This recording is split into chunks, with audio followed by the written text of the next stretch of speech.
Máquinas podem pensar? Uma simples pergunta que pode hoje nos levar à conquista do espaço, cura de doenças antigas e energias realmente renováveis, ou um desemprego em massa e o fim do capitalismo como conhecemos. Afinal, o que é e quando surgiu a inteligência artificial? O que tem chance de realmente acontecer e o que é só um monte de hype tentando conseguir a sua atenção? E como tirar o máximo proveito do que alguns preveem como uma mudança maior do que a internet e mobile juntas? Tudo começa em 1943, quando alguns cientistas começam a tentar replicar a estrutura do cérebro humano em redes neurais. Nisso a gente chega até 1950 com Alan Turing, que é quem fez essa primeira pergunta e também desenvolve o teste de Turing, um muito famoso usado até hoje, onde nós colocamos uma pessoa para ser o interrogador e falar com duas pessoas diferentes, uma pessoa real e outra uma máquina.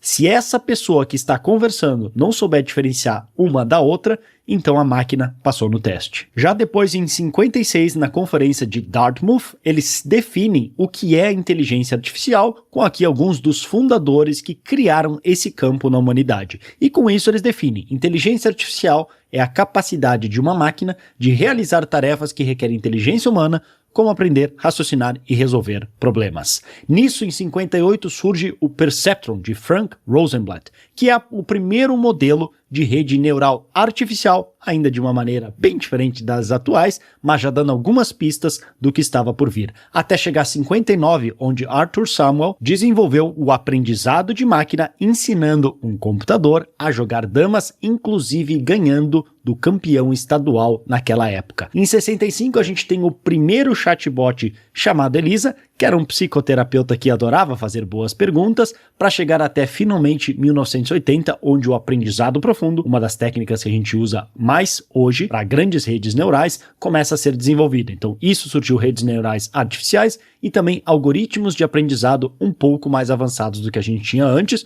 o que nos ajuda a desenvolver ainda outros algoritmos, como processamento de linguagem natural, como é o que o ChatGPT usa, visão computacional para imagens, vídeos e outros, robótica e até generativa para a criação de imagens e vídeos. Em 1986 surge a retropropagação e ela se populariza como um dos melhores métodos para treinar essas redes. Então, ao invés de só alimentar a máquina para frente, ela também agora começa a dar feedback para trás, melhorando os modelos. Isso até que em 88 surge um dos grandes invernos da inteligência artificial, que por uma limitação de processamento e outros acaba travando muitos dos desenvolvimentos da época. Mas ainda assim, teve alguns interessantes, como por exemplo, esse modelo, um demo de uma rede convolucional que foi usado pelos Correios nos Estados Unidos e também para a leitura de cheques em grandes bancos, onde se reconheciam caracteres da tela de um computador. E é aqui que algumas das redes neurais artificiais mais famosas e mais usadas começam a ganhar forma. Algumas delas, por exemplo, a redes neurais de feed-forward, antes de existir a retropropagação, redes neurais convolucionais como essa que a gente acabou de ver para imagens, redes neurais recorrentes e redes neurais profundas generativas,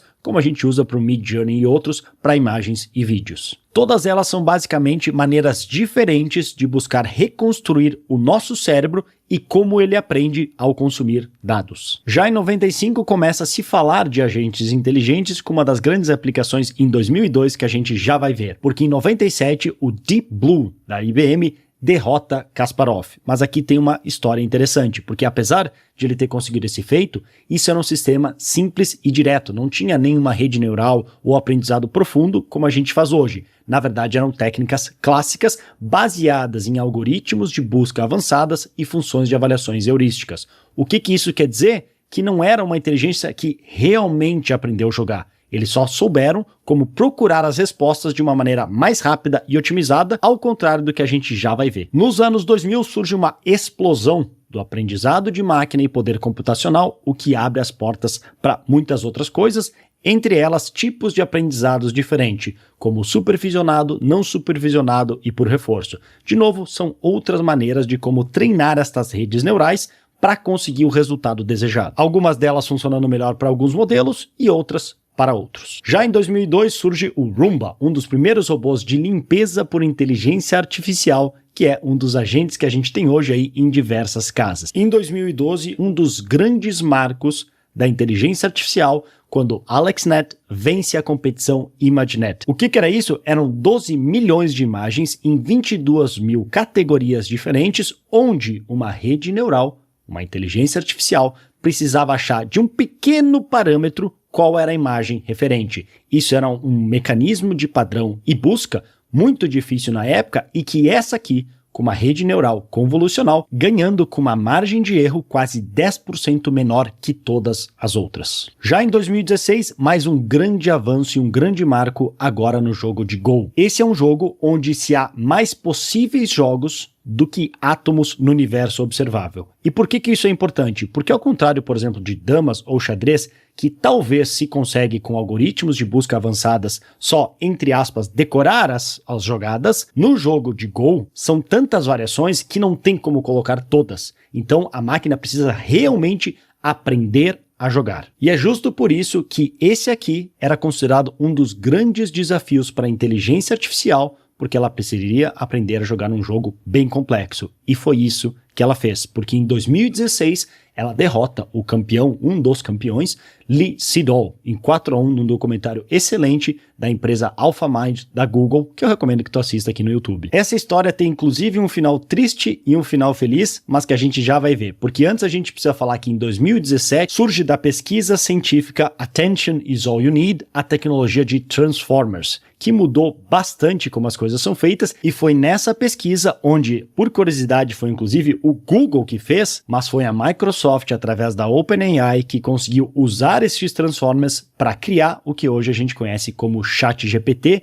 que basicamente tornou popular aquilo que antes era só acessível por algumas pessoas e cientistas especialistas em dados e aprendizado de máquina, para que qualquer um pudesse usar numa interface gráfica. O que tudo isso nos leva à idade exponencial. Desde a queda da Bastilha em 1789, entramos agora numa nova idade, onde as coisas tendem a acontecer muito mais rápido do que a maioria imagina. Inclusive, Elon Musk fala de que nós estamos desenhando um círculo de invocação no chão e a gente não tem certeza do que está por vir, se é algo bom ou se é algo ruim. Mas algo com certeza fica claro, os pessimistas sempre estiveram aí. Eles estão prevendo, desde mais de 100 anos, de que as máquinas vão tomar o nosso lugar. Então, aí não tem muita novidade. E nossa tendência é prestar mais atenção nos pessimistas, porque, por genética, sobreviveu mais quem prestava atenção no leão e não na flor. Então, isso aqui tem que tomar cuidado, porque às vezes parece pior do que é. Mas quais são alguns dos perigos que os pessimistas falam?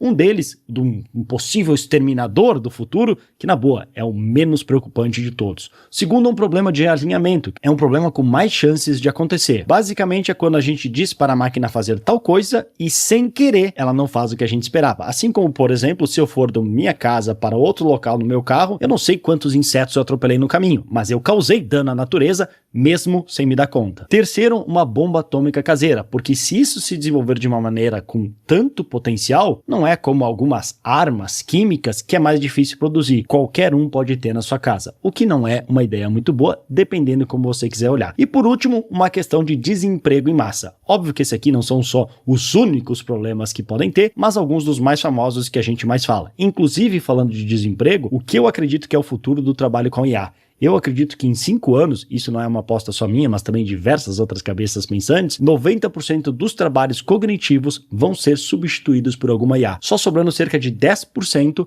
para aqueles de mais alto nível que entregam um trabalho acima da média. Isso não tem como não causar uma mudança muito grande e disruptiva na sociedade e talvez até no sistema capitalista. Mas será que é só má notícias? Claro que não, porque tem o lado positivo de oportunidades com a inteligência artificial. Uma delas, cura de doenças como o câncer e todas as outras que até hoje a gente não consegue. Com algoritmos avançados, talvez isso seja possível. Exploração do espaço, será que vamos ser nós, nossa geração que vai colonizar Marte? E até energias renováveis, como por exemplo por fusão nuclear, que acabaria com o problema de uma vez por todas. Agora, lembra do Lee Sedol que eu falei antes? É uma pena o que aconteceu com ele, porque ele se aposentou. E ele se aposentou porque ele entendeu a mensagem errada. A inteligência artificial não pode ser derrotada. A inteligência artificial nunca foi algo para a gente derrotar. Pelo contrário, é para a gente trabalhar junto para fazer mais do que nós, seres limitados biologicamente, conseguiríamos fazer sozinho. Que inclusive, no mundo de Go, olha o que aconteceu depois desses jogos com ele. O nível dos jogadores só aumentou e aumentou porque eles descobriram novas maneiras de jogar que até então eles não tinham descoberto. Isso que essa aqui, o AlphaGo, é só um tipo de inteligência que a gente chama de inteligência artificial estreita, que é essa aqui, é a mais comum, que é quando uma inteligência faz uma atividade específica, joga xadrez, joga Go, ou ChatGPT para criação de textos, mas isso se desenvolve e eventualmente talvez vire uma inteligência artificial geral, que é quando ela consegue fazer quase todas essas atividades que um humano consegue, algumas inclusive com mais proeficiência do que a gente pode. E depois, o próximo nível seria uma inteligência artificial superior. Não só agora ela faz tudo o que a gente faz, mas ela faz numa escala que a gente não consegue fazer. Por exemplo, em termos de inteligência, ela seria um ser mais inteligente do que todos nós juntos. E é isso que nos leva à chamada singularidade. O que é isso? É um termo emprestado da física num ponto, num buraco negro, onde a curvatura do espaço-tempo se vira sobre si mesmo de maneira infinita e que a gente não sabe exatamente o que acontece.